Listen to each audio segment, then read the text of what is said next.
and welcome back to my channel, where I'm going to cover the Ranger's Hunter class specialization, providing a brief description of the subclass, as well as explain and set up the various features that are gained.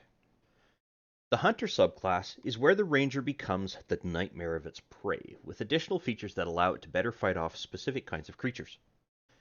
This class is one of the few that allow a player character to really excel at utterly destroying creatures during combat, from additional attacks, different kinds of reactions, all the way through to additional damage. The end result is a higher overall damage output during combat that puts the Ranger in the middle of the damage scale, over and above the fighter, but still under some of the spellcasting classes of the same level. The Ranger, however, can end up doing more DPS overall, due to an increase in hit frequency, number of attacks in total, thus putting them near the top end of the damage scale. When you combine the Hunter's Prey Hordebreaker option with the Multi-Attack's Whirlwind option, the number of attacks per turn only depends on the number of creatures around you, and that does not include any reactions and bonus attacks. So a Ranger who is surrounded by 8 creatures who are all within 5 feet of it can execute up to 10 melee attack rolls total, when including the bonus attack with an offhand weapon. There would be the 8 attack rolls from the Whirlwind attack, one for each of the creatures within 5 feet of you, plus the additional attack via Hordebreaker, and finally you'd get a bonus attack via your offhand weapon if you're holding 2 melee-based weapons. And that doesn't even include a reaction, which could simply be nothing more than an attack of opportunity due to one of those 8 creatures running away, or you having to utilize Stand Against the Tide or Uncanny Dodge from Superior Hunter's Defense that you gain at level 15. Note, however, that in this particular case, because we have used Whirlwind, the extra attack feature is not applicable because you're not using an attack action, you're using a feature. Therefore, you do not gain the extra attack capabilities while executing Whirlwind. Additionally, there are also range-related options within some of the features, but I will go over those in more detail when I get to those particular features and introduce them. There is a trade-off, however. To really maximize your character's capabilities, you should choose feature options that complement each other for the types of attacks you want to do. This means that if you prefer to stay at range, then you should look at the options specific to improving your ranged abilities. However, if you prefer to be up close and personal in a fight, then you really should focus on the melee-specific improvements to really gain the most benefit. And even in that latter case, you also have to consider choosing between an offensive style of improvements over a defensive style of improvements. That does not mean, however, that you can't split the improvements into ranged and melee. The choice is still yours to make. The players who are going to enjoy this the most are generally those who like to take pot shots from a distance utilizing various volley attack types, or who loves to get up and close and personal in a melee fight and dish out massive amounts of DPS will love this kind of character, as it is the class that best fits this type of role. But I might be slightly biased in this particular case, because the Ranger is generally the type of character I will usually play, much to the chagrin of one of my DMs that I know absolutely hates the fact that I've chosen this particular character. But in general, a Ranger is a lot of fun to play, no less so than any other character in class that you might want to choose. But in my personal experience, I've had a lot more fun with the Ranger just because of the various options that I have available to me. First of all, the class specialization is applied at level 3. And as you can see, we have a level 2 Ranger here ready to go. So let's drop this into place. And I will choose the Hunter. And right off, we're going to gain our first feature. In this particular case, it's called Hunter's Prey. When you gain this feature, you have a choice to make between choosing Colossus Slayer, Giant Killer, or Horde Breaker as the feature's specialization. With Colossus Slayer, you gain the ability to deal an extra 1d8 of damage as long as that particular creature is already below their maximum number of hit points. So in other words, if they don't have temporary hit points that push them over and above it, or if they're not already at max. So the second you hit them, technically you could potentially apply this extra point of damage but most DMs will generally wait until you reach your second round before this becomes applicable. Additionally, you can only do that once per round, so you would be able to make use of your extra attack capabilities or your whirlwind capabilities if you had chosen that later on in level 11, but only once would you be able to apply this particular 1d8 of damage to one of those particular creatures that you had attacked. With Giant Killer, you're now gaining the ability to utilize a reaction to make an attack against a large or larger creature that had attacked you and either hit or missed. Doesn't really matter whether they hit or missed. You're making use of your reaction to sneak in an extra attack and get it past their defenses while they're busy attacking you. The only restriction in this particular case is that you have to be able to see that particular creature. Now, granted, if they're within 5 feet of you, hopefully you can see them. And I should also point out that because this is a reaction, you would end up burning your reaction, therefore you would not be able to take advantage of something like an attack of opportunity if another creature decided to move out of your sphere of influence. With the Horde Breaker option, you are now gaining the ability to attack another creature who happens to be standing next to the creature you just hit, and they have to be within 5 feet of that creature. At the same time, they have to be within range of your weapon that you use to attack the primary creature. So if you used a bow, then they have to be within range of that bow. If, however, you were up close and personal with a melee-based weapon, then they have to be in reach of your swords. Sword or swords, depending on what you're doing. But you're only able to get an extra attack on that, not the extra attack feature style of attack, just for a point of clarification. And with only one of these options, do we really need to look at adding this to our Actions tab? So I'm going to go ahead and do that anyway. And we can see that it is already set up for us, so there really isn't anything we have to do. I'm just going to go over and double check to make sure that it's set up right. So yes, excellent. So the Colossus Slayer option is already added to this. We don't need to worry about adding the Giant Killer or the Horde Breaker style of options because you're simply making an attack, which means you're making your attack roll and then you're going through and rolling your damage as you normally would. This is giving the ability to add extra damage to a particular creature after it has already dropped below its maximum number of hit points.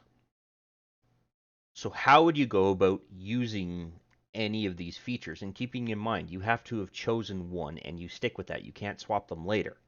So I'm going to go through and show you how you actually use them under a combat scenario. So I've gone ahead and added our character to the combat tracker. And I'm going to make use of the Colossus Slayer choice first.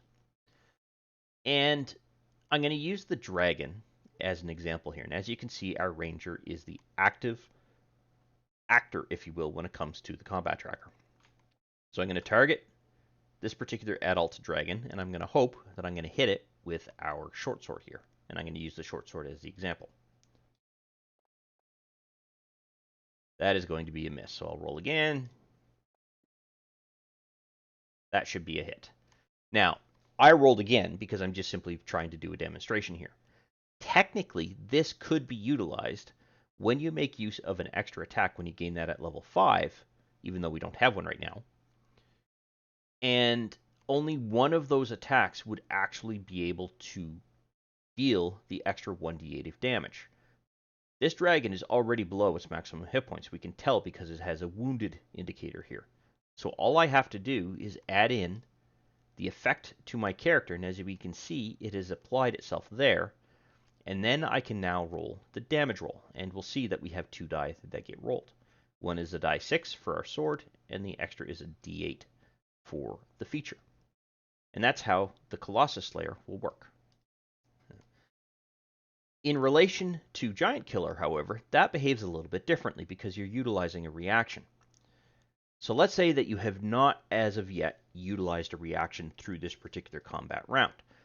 The dragon is going next, and they have decided to target you as their actual attack. So let me actually do this in the right screen, not the wrong screen. So that dragon currently has the ape targeted, so untarget that, target the ranger, there we go. Now I'm going to make a single attack. Regardless of whether it hits or misses, it doesn't matter. In this particular case, it's going to be a hit. That's fine. I'm not going to roll the damage for the dragon because that's immaterial to when this reaction is actually done. So now that the attack itself has occurred, you can make use of a reaction. Hopefully you can see the dragon. If you can't, then you're blind, but that's beside the point. Now what you do, you already have the dragon targeted in this particular case, but if you didn't, you would make sure that you would target it. You would then go through and make a melee attack roll and then do your damage. But you have now utilized your reaction, which means that you can't use that at any other point during this particular combat turn. The next time combat comes around, you can start to make use of your reaction again. And that's how Giant Killer works. With Horde Breaker, it once again is done on a turn that you are the active actor. And what will happen is you can attack your primary target. So in this case, I've targeted zombie number 1. And it doesn't matter whether it's a range-related attack or whether it's a melee-related attack. The second target that you'll be able to make an attack on will have to be within 5 feet of this particular zombie. So let's say that zombie 1 and zombie 2 are standing next to each other. And for the sake of simplicity, it's a melee-based attack. I'm going to go through and roll the attack. I'm going to hit them. And it doesn't matter whether you make an attack and actually connect or not. You're following through with your weapon. So you could completely miss the first zombie and still be able to make an attack roll on that second zombie. Think of it as a sweep-related attack. All right, so you've now rolled a hit on that particular creature. I'm going to do the damage just for the sake of taking care of that. And then I'm going to switch my target from zombie 1 to zombie 2 and make a second attack roll to see if my follow-through connects with that particular zombie, and it has. So I get to do an additional attack damage to that particular zombie. So I'm now essentially taking on these 2 zombies. The same thing could be said with the longbow. So in this particular case, I could attack zombie 1. So let me untarget this, target this. Attack zombie 1. That's definitely a hit. I'm going to then roll my damage. Untarget zombie 1, target zombie 2, and make the attack against that particular creature. And it has to be an individual attack roll against it. And then do the damage, because I hit. And that's how that works. So Hordebreaker is actually very, very potent, essentially giving you the extra attack capability on top of an extra attack. Because if you have extra attack level 5, your first target can be the recipient of those extra attacks, and then once for one of your attack rounds, your second target here would be able to be attacked. But you don't get to do the extra attack style of attack. You'd only be able to attack it once. And that covers how Hunter's Prey works and functions and needs to be set up. Now the next feature, Defensive Tactics, is going to be gained at level 7. So let's advance our creature up to level 7. Sorry, our character, not creature. There we go. And then let's take a look at what we gain here. So I'm going to expand that out. With Defensive Tactics, you once again have to make a choice, because this choice is going to stick with your character for the life of that particular character. You get to choose Escape the Horde, a multi-attack defense, or Steel Will. With Escape the Horde, you are gaining a disadvantage roll when another creature tries to attack you while you try to escape out of their reach. This means that when they're making an attack of opportunity against you, they have to do so with disadvantage because of the level of skill that allows you to, quote-unquote, evade the incoming attack as a result. With multi-attack defense, you are now able to defend a little bit better from attacks that come from the same creature. And what this means is that when they make their first attack that actually hits you, any other subsequent attack that they make as a result of their multi-attack capabilities will be done so with the penalty of an additional for bonus points to your armor class. So this means that you might have an AC of, say, 15 during their first attack, but you will now have an AC of 19 for any of their subsequent attacks. That bonus remains until the end of the turn, which means that if you decide that it's time to run away from that particular creature, when they go to make an attack of opportunity against you, they're doing so with the +4 AC bonus still in place. Whereas with Steel Will, you are gaining an advantage on any saving throw that could potentially trigger a frightened state, which is still very useful, say if you're fighting a dragon, for example. Once again, all of these are actually things that we'll want to go through and set up in the Actions tab, depending on the choice that you have made. And remember, once you choose this, you don't get to choose another option, if you will, within this same feature. So let's drop this into place. This will be for the Hunter.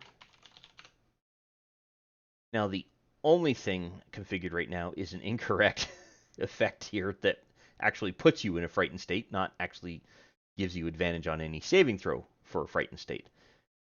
But there are a couple of things here that we can set up for each of these depending on which one you choose. And I'm going to go through and show you an example for each of them. First off, though, I'm going to delete this effect as it's not required. So the first thing I'm going to do is set up Escape the Horde. And what I want to do is create an effect that'll give you a disadvantage or advantage bonus, if you will, when it comes to someone making an attack against you. I'm going to call this Escape the Horde. Horde, semicolon, and it's going to be grant DIS ATK, and it's going to be on yourself, and it will expire on the next roll. Technically, however, it's all attack of opportunities against you, so it theoretically will have to be re-added for each subsequent attack of opportunity that is made against you when configured this way. But this is the best way to actually go through and set it up. What I mean by that is that if you are surrounded by 3 combatants and you're attempting to escape from their reach, then what will happen is that you will have 3 attacks of opportunity that get to be made against you. All 3 of those would be done with disadvantage. So you would have to go through and set up your disadvantage effect for each of those attacks as they come in. A little bit troublesome, but it guarantees that it won't stick around whenever you get into a new combat round, for example. With multi-attack defense, we can easily add another effect that will grant you a bonus to your AC. And let's just call this multi-attack defense, semicolon, AC colon 4. And because we're using a positive number here, it will be an additional value that gets added to your AC, not a subtractive value. So if we put in a negative, it would be a reduction of your AC. But if we leave it as it is, we don't have to put the positive value there. It will still be an increase in your AC. It's going to expire after 1 round, and it's going to be on yourself and yourself alone. Now, the reason I've set it up this way is because this takes care of all subsequent attacks that come in, and it will expire before your next turn. Whereas if I set it up on next roll, you'd have to go back and re-add it to each one.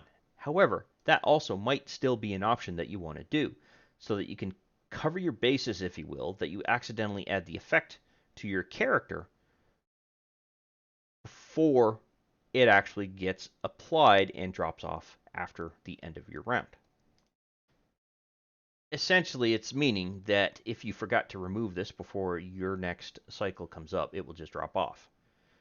Now, what that does mean is that creatures in the meantime that did attack you will do so with that bonus in place, which is why you put the next roll there, just so that if any other subsequent attack rolls come in, only that one creature is going to be applicable. However, there's a way that we can go through and avoid this. And I will show you when we go through and set it up for our character in the combat tracker. As for Steel Will, however, we're going to want to go through and temporarily grant advantage on saving throws because there really isn't a way for us to set up an effect that detects a frightened related saving throw. So what we want to do is this. Simply add an effect. We'll call this Steel Will, semicolon, ADV SAV, and it will be on self and it will expire on next roll. We don't want it to stick around. And the reason we want to set it up this way is so that when the saving throw is triggered, it just automatically drops off your character. And that sets up all three of these particular options, even though you should only have one of them configured at a particular point in time because it's going to be related to the one you have chosen. Well, how do these get used? Let's go back into the combat tracker. And we'll start with Escape the Horde. And what will happen is let's say that you have decided to use your movement round to escape from these 3 zombies. Well, each of those zombies would then gain a single attack of opportunity against you. So what you would do is tell the Dungeon Master that I'm going to be stepping away from these particular creatures, and then add the effect to your character in preparation for the attack of opportunities that are going to come into play. Now, I am going to temporarily move the action to here just to simplify things for me. So this particular creature has that target. Okay, so the zombie is then going to attack you and drop an attack of opportunity on your particular character. And you'll see that it is rolling 2 dice as opposed to 1. Well, on the Dungeon Master's screen, I see a red die indicator as well as the DIS indicator to state that this particular zombie rolled with disadvantage. Now, I still hit because I rolled a 13 and dropped the 15, and it's just high enough to get through this particular character's armor class.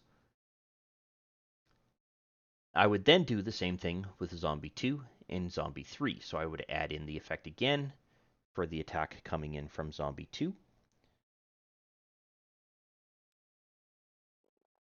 And as you can see, it's rolling 2 dice. And then finally, the attack coming in from Zombie 3. I would have to add this effect back in.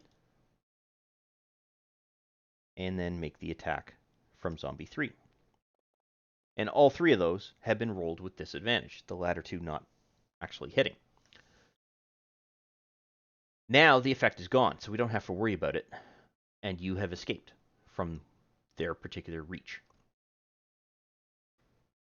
In relation to multi-attack defense, well, let's say that the dragon, which does have the multi-attack capability here, is the active character, or actor, if you will, in the combat tracker. They have you targeted. They're going to make their attack. What will happen is their first attack, if it hits, and let's see if it does. Yep, that's a 20, so it definitely hits. You would then be able to add this effect. And the reason for that is that the next subsequent attack that comes in, say the tail swipe, would do so against a higher armor class.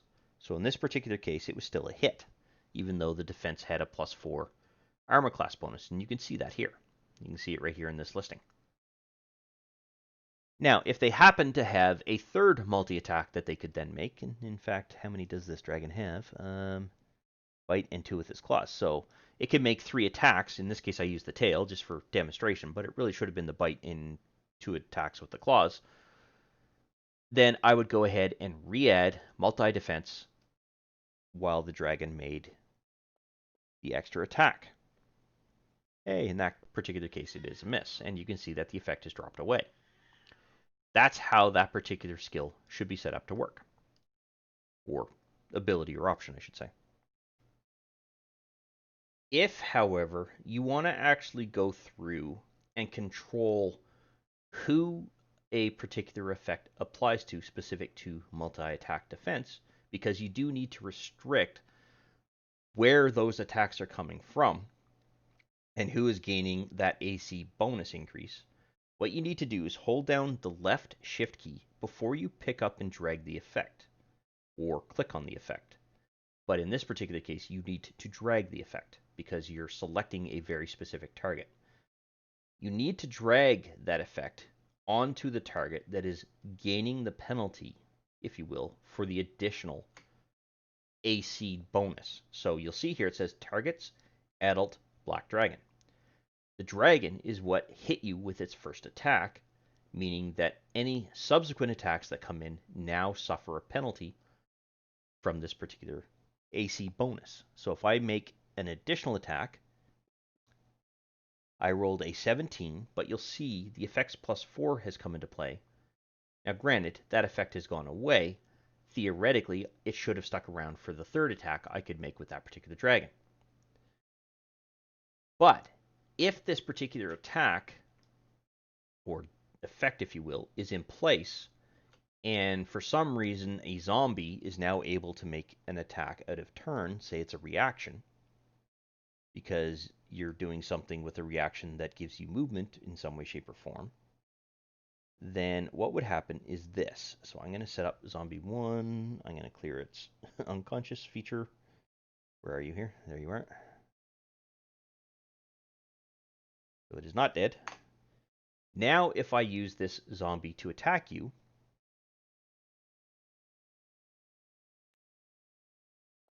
you will see that that effect plus 4 doesn't apply.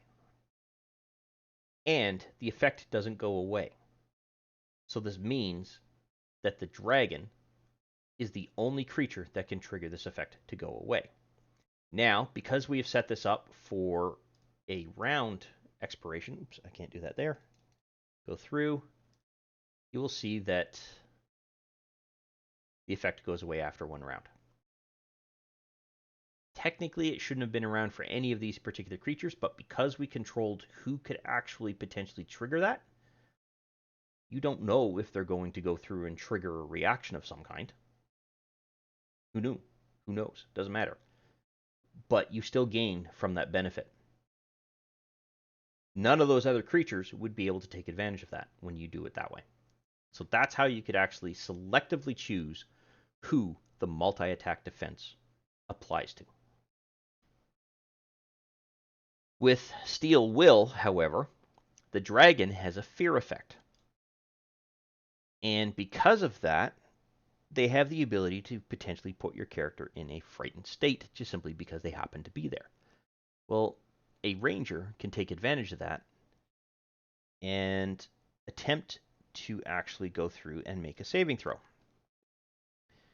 And as you can see, we have 2 die rolls that occurred, and you have advantage when that particular effect goes through. So in this particular case, you succeeded. You're not afraid of that particular dragon. And as we can see, once again, the effect has gone away. So all 3 of these particular features are working the way that we want them to. And that sets up and completes defensive tactics. The next feature that you are gaining is called Multi-Attack, and it will be gained at level 11. And with it, you get to make a choice between 2 options. The first is Volley, which allows you to attack an X number of targets within reach that happen to be within 10 feet of the target that you were initially attacking. Additionally, the second option is Whirlwind Attack, which is a melee-based attack that allows you to attack all of the creatures that happen to be surrounding you. But back to Volley for a moment, and I said that it has to be within 10 feet of a target. Well, that target doesn't actually have to be a creature or thing. It can be a particular point that you're wanting to use as the center point for where you're going to make the attack. So in theory, as long as you put a particular target at the crossroads of a particular 5-foot square, for example, you could attack up to 16 squares worth of attackers or creatures. That means that if the creatures are small or larger, you could attack up to 16 creatures within that one volley, and you would be making an attack roll for each target individually. However, you have to have the ammunition available. If, however, it is a tiny creature, then the number of attacks you'll be making goes up because tiny creatures, multiple of those creatures can be in one square. So it comes down to how many of those creatures are within that square and how many squares have tiny creatures within that zone that you can hit. Now, I would argue that within Fantasy Grounds, rather than make an attack roll for each of those particular targets, you just target them in the combat tracker and then make your attack roll, and it will consider automatically whether any of those creatures got hit or were missed, and then deselect them. That way all you have to do is roll the damage, and it will do the damage to each of those particular creatures, kind of like the way that a fireball would work. And it allows you to take advantage of the automation that Fantasy Grounds provides. Whirlwind Attack, on the other hand, only gives you the potential ability to attack up to 8 squares of creatures around you. So it's the 8 squares that immediately surround the map square that you happen to be standing in if you're looking at this from a map visual perspective. But again, you could go through and target all of those creatures and then make your attack roll and then do the damage, and it will automatically deselect those that you have missed. So let's go through and set this up. So the first things first is that we don't really have to actually set anything up. The reason for that is this. None of these two features are doing anything other than giving you the ability to roll your attack. That's it. That's all it's doing. All you have to do is remember to attack the number of creatures within that quote-unquote 10-foot area that you wish to hit, or of the various creatures around the square around you. So there's nothing to actually go through and set up here. But I do recommend you add it here for the purposes of chat log completion, so that when you do actually go through and use it, you just click this so that the Dungeon Master understands that you're making a multi-attack. So how does this actually work? Well, I've done a little bit of testing just to confirm something because I noticed some behavior when I did a earlier recording. And if you select all of your targets in advance, it will individually roll the dice for you. But you're going to want to do the damage individually. So in this particular case, I hit all 4 targets. What I'm going to want to do is drag and drop the damage on each of these particular targets individually so that they each receive the damage that they quote-unquote acquired. And in this particular case, it should kill that Gasborn. Excellent. The reason for that is because Fantasy Grounds will track critical hits differently than it will actual attack hits. It will remember whether there was a critical roll that had been done against this particular zombie, say Zombie 2, so that when you drag and drop the die onto Zombie 2, it will roll the double die damage roll that is required for a critical roll, rather than the single attack roll, or damage roll rather, that you get for the remaining 3 targets. So you're going to want to make sure that you drop the damage on it individually, but you can go ahead and actually roll the attack as a single attack. Now I've gone ahead and I have cleared out the damage and dead state of the Gasborn. I'm going to continue to roll the attack until I get a critical hit. And as soon as I do, I will return to show you what actually happens in that particular case. Excellent. So the immediate roll after I stopped recording gave me the extra critical hit here. So you'll see here that I have a critical hit on the Gasspore. I have a miss on Zombie 1, which has automatically deselected it. And I have a hit on the remaining 2 zombies. We'll watch what happens when I drop the die on, say, Zombie 2 was the other one? Yeah. Okay, so Zombie 2. You see it's going to roll the 1 dice. Do the same thing for Zombie 3. Excellent. Now, if I roll it against this Gasspore, I should see 2 die rolls, which I do. That's because it's the critical roll coming into play. And that's the reason why I state you'll want to roll the damage individually, because Fantasy Grounds is already taking care of rolling your attack rolls individually. In relation to the Whirlwind Attack, let's say that only Zombies 1, 2, and 3 actually surround the creature, or your character. Now when I make the extra attack with the sword here, you'll see that it will once again roll each of those particular targets individually, and automatically deselect anybody that you missed. So Zombie 1 and Zombie 2 were the two targets that we hit. Well, I'm going to want to go ahead and drop damage onto Zombie 2 and onto Zombie 1. And that's it. It works exactly the same way that volley does, but in this particular case, you are using a melee-based attack.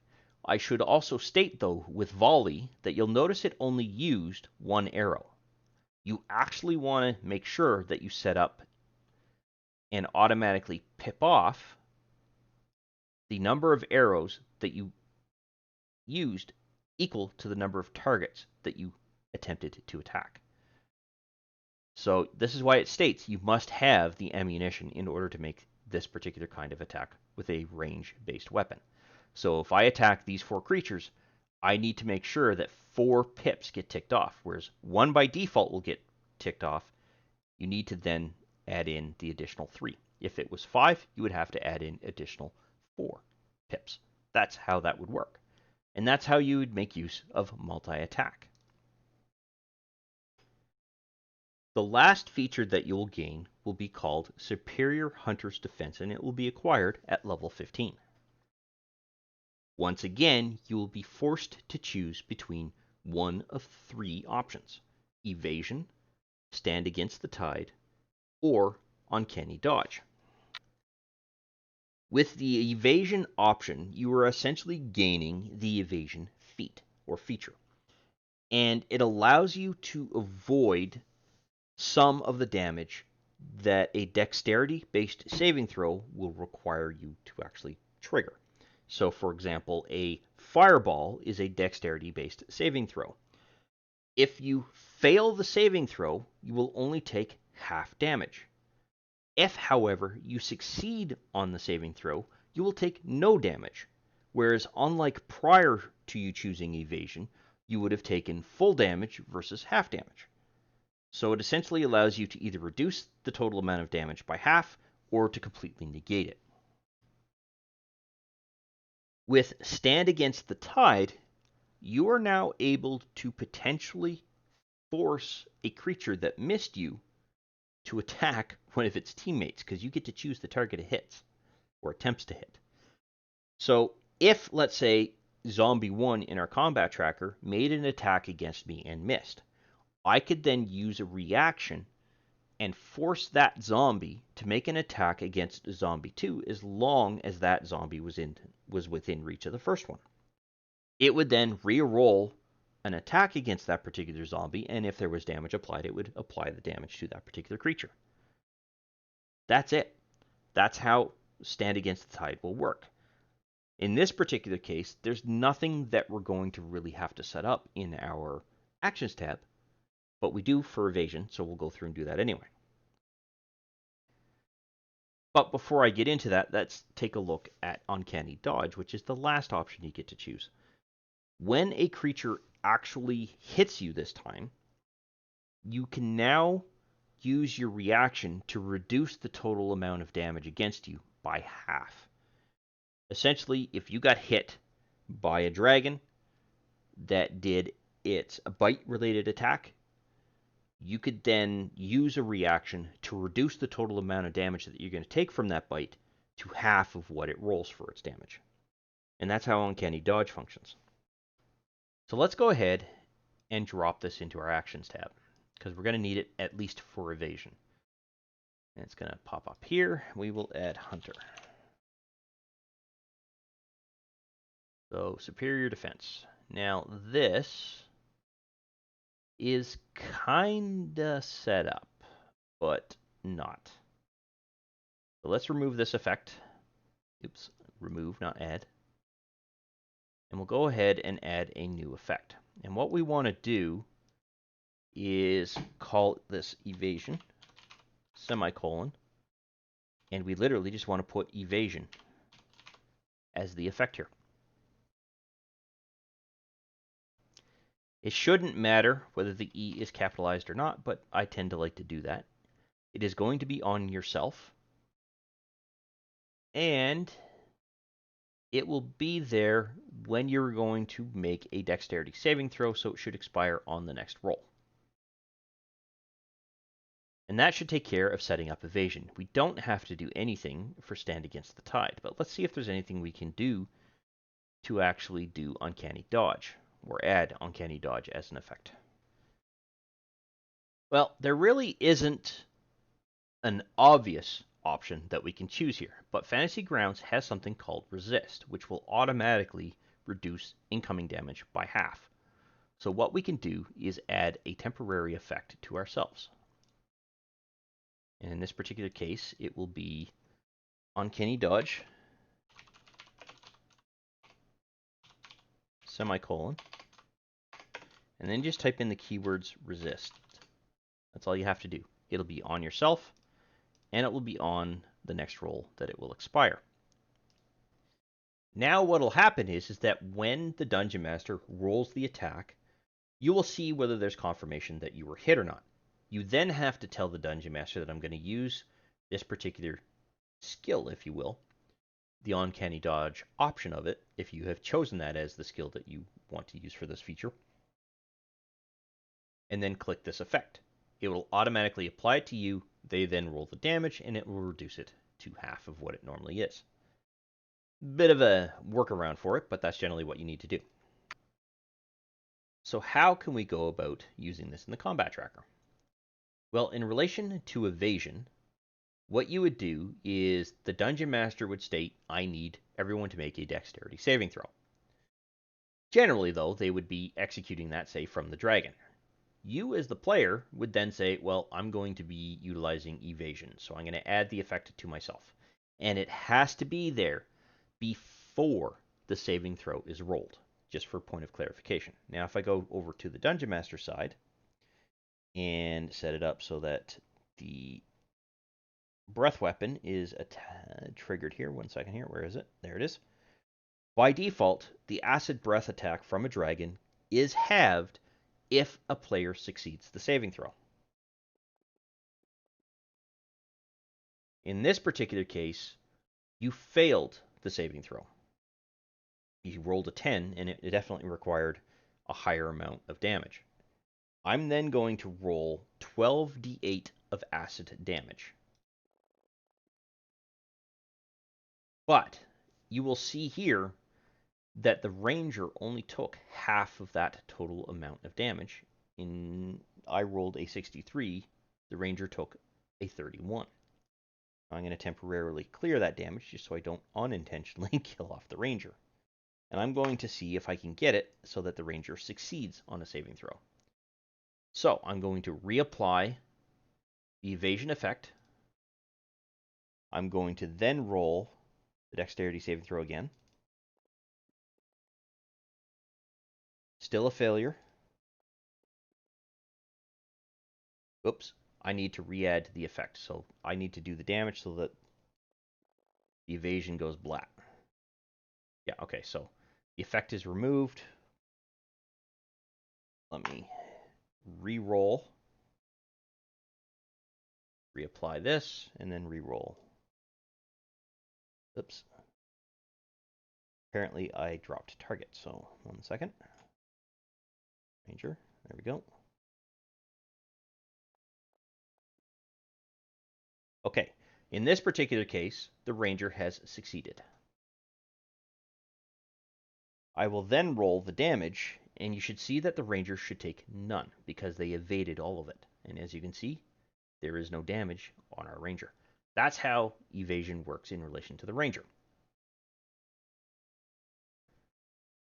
In relation to stand against the tide, when a hostile creature misses you with a melee attack, you can use your reaction to force that creature to repeat the same attack against another creature other than itself of your choice. What this means is, let's say this dragon didn't attack you with its breath weapon, but decided to attack you instead with a claw-based attack, which would be, oops, sorry, I didn't want to switch that. Dragon, there we go. Target, you, there we go. And this would be a melee-based attack. Let's see, are they going to miss? No, that is a hit. Let's see, they get a miss. That's still a hit. Dragon's probably a bad example for this because they get a +11 to their attack roll. Come on. When I want a 1 rolled, I don't get one. But when I want a 20, I seem to get one. All right, I'm going to go through and continue this until I get a miss. So I finally missed, despite the fact that I rolled 2 criticals in a row. But it took a little while. Now what I can do is I can force the Dungeon Master to say, I'm using Stand Against the Tide. You need to attack Zombie 1 with the dragon. All right, so now the dragon has to attack Zombie 1. So I'm going to deselect the Ranger, target Zombie 1, and re-roll that same attack. This is definitely going to be a hit because it's a critical. And then do the damage. So I've now taken that particular zombie out of the mix here because the dragon missed me but hit a target that happened to be near me. And that's how Stand Against the Tide would actually work. Now, some Dungeon Masters just might simply reuse the roll that missed you to see if it hits that particular creature. Because who knows, you might have a AC of 19, for example, but the other target has only an AC of 13, and the dungeon, or the dragon rather, rolled a 14, missing you after its bonuses were applied, but hitting that particular zombie. That would apply in that particular case. I think each DM is going to do it a little bit differently, so don't be surprised if some Dungeon Masters don't reroll, but others do. So there's actually a slight correction we need to do to the resist. We need to put a colon, space, and then the word all in lowercase. Otherwise, the damage won't be resisted, as I just ran through during a preliminary test here. So I apologize for that. Just make sure that that correction is in place. Now what happens is when the dragon attacks you, if you get hit, you apply this effect to your character, and then when the dragon actually goes through and does the damage, you should see a partially resisted result here, which we do. You took 14 points of damage. I rolled a 28 for damage. That is how this particular feature goes through and works. And that completes everything that we have to do for Superior Hunter's Defense. And in fact, that completes all of the features this character is going to gain under this particular subclass. I hope you found this video useful and informative to you, and I look forward to seeing you in the next one. Thank you. If you found the video useful and you liked the content of the particular video, go ahead and click that like button to let me know. And if you have any questions specific to the topic covered by this particular video, or just have some comments in general, please feel free to post something in the comments section, and I will do my best to respond to any questions that are asked. Additionally, I do release content quite regularly, and it's generally specific to Fantasy Grounds or 5th edition Dungeons & Dragons at this time. So if you'd like to be notified when new videos come out, go ahead and subscribe and click the notification bell to ensure that notification is sent to you when I release a new video. I wish to thank you for taking the time to watch this particular video. I hope you found it informative and useful to familiarizing yourself with Fantasy Grounds in general, and that you had fun in the process.